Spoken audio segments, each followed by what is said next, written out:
السلام علیکم رئیس بابا ممکن؟ سلام علیکم. علاقه زده در اومده ای؟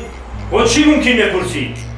رئیس بابا خیلی در آمدیم کو علاقه در اومده درمی خونه داری کابینت در اومده و میگه ممکن رئیس و در هم پشت کی را دیدی در هم پشت؟ وای کتیبه رو و همون کتیبه را نمیگه که اجازت میتا نمیتا پیش رئیس در اومده دیگه همسایه گفته دیگه که کدام میدونه دیگه هم خیلی خوبی رئیس بابا ناخوش شد اوزه دیگه تکرار نمیشه رئیس بابا و هم کتیبه را پرس من اجازت کی دادم بابا درو همسایه گفته دیگه خیلی لغت کده نداره و بپرس من پگاه این روزه هفته ماهی دیگه با قبول میکنم ولی من کلا بیشتر اجازه برای خیلی کرسی داشتن شب روز مهنت نگید با خیلی کرسی نمیشینی فهمیدی؟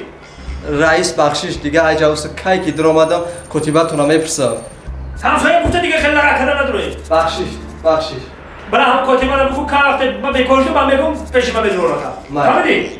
خب برای بعد رو هم کتیبه را بگو خوب شده است همسایه گفته دیگه ما بفایده چه نگه در این سری کرسی ما گفتم که برای کرسی را گرفتن خیلی جون میکنی توبه کردم خدا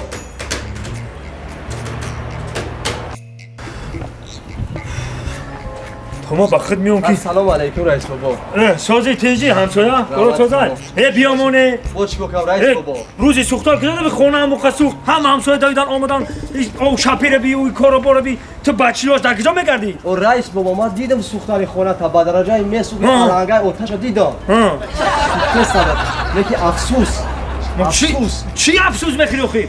ما باید افسوس بخورم که خونم سوخت تو چی افسوس میخوری؟ او رئیس ما اومده بودم امروز سوختار کتیبه تو نبدای ورزوب رفته بدای